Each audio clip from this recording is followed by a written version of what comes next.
ශ්‍රී ලංකාවේ බිත්තර නිෂ්පාදනය වැඩි කිරීම සඳහා බිත්තර වෙනමද වී වෙනමද වගා කිරීමට කෘෂිකර්ම දෙපාර්තමේන්තුව තීරණය කරයි. ඇන්ටනා 30 වර්ගයේ ගුවන් යානාවක් රුපියල් 400ක ඇන්ටනාවක දිමෙන් ඇන්ටනාට සහ ගුවන් යානයට බරපතල හානි.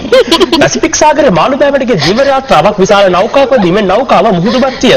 එම පොත දැනගැනීමෙන් පසුව මුහුදුබත් කැමරට කරන විශාල පිරිසක් වෙරළට රොක් වේ. ගමක් ගුවන් මගින්ට සුදුසුකාර දීමට තීරණය කර ඇත. ප්ලේන් වචනේ මුලට දෙන ආර දීමට ගුවන් සමාගම තීරණය කර ඇත. උදාහරණ වශයෙන් plain tea, plain kottu, plain නාප්ප, ප්ලේන් කෝපි සංචාරකයන් දීමට ගුවන් සමාගම තීරණය කර ඇත. කන්ද කපා හඳ පානන ගීතයට අනුව සියලු කඳු කැපීම් සඳහා සඳ භාවිතා කිරීම තාරකාවිසින් ජන තීරණය කරයි.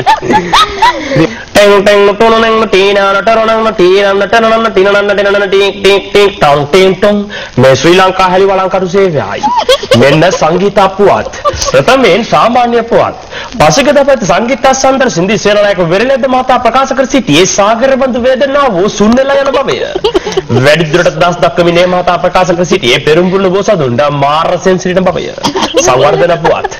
අප කළ විමසුමකදී ගායන ශිල්පී එම්.එස්. ප්‍රනාන්දු මහතා ප්‍රකාශ කර සිටියේ බෝල මැටි ගුවන් යානම් මගින් විතුළු වස්සේ පොඩි ගෙවල් සදන බවය. එට දහස් දක්වමින් ටීඑම් ජයනන්ද මහතා ප්‍රකාශ කර සිටියේ පාරාදන තැන පොළොව කොට තැන ගිනි යමා මහ වරුසාවේ දෙවියන් වැඩ සිටින බවය. ආහාර පුවත්. අප කළ විමසුමකදී ගායන ශිල්පී චන්ද්‍රසේන හෙට්ටිආරච්චි මහතා ප්‍රකාශ කර සිටියේ නාවලන්න අසි කෝටේ දොඩම් රසේ කෑමට බවය.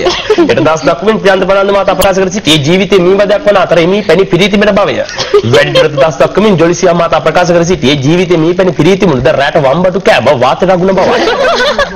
අධ්‍යාපන පුවත්. උසස් බාලිකා විද්‍යාලයේ පැවති සංගීත සම්දර්ශනයේදී ජානක වික්‍රමසිංහ මහතා ප්‍රකාශ කර සිටියේ බාලිකාවියන් තක්සලාදොරින් නිසිලා හොරෙන් බලන බවයි.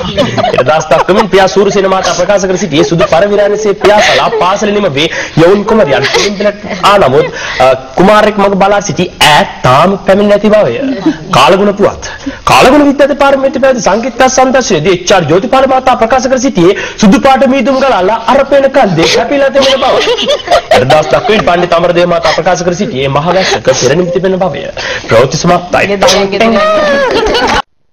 තයි තප්පර 80ක කාලයක් තිස්සේ ආගියක්ක් නැත.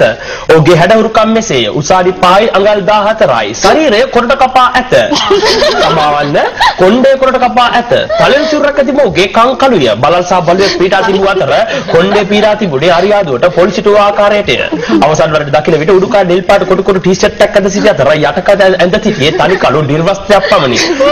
බිස්කට් කම්පි this packet chop in sir promise what is this very polly we panic ram eකට පොළොස් I told this to loan like least roll John 95 Leicester Magar to one day one road to but apart thank for your humble trophy of which last learn and all about inside game can you are inside photocopy laminating ella chara with for the bundle and headline blank to the suitable somebody people bombali karabala people go to the up and down to one and come girl and to one block the last the long out to the you hang on hello after to the pachak back and they could never went to join the mata welcome rata kana kala with me then so on the chakap bagat pata 40 din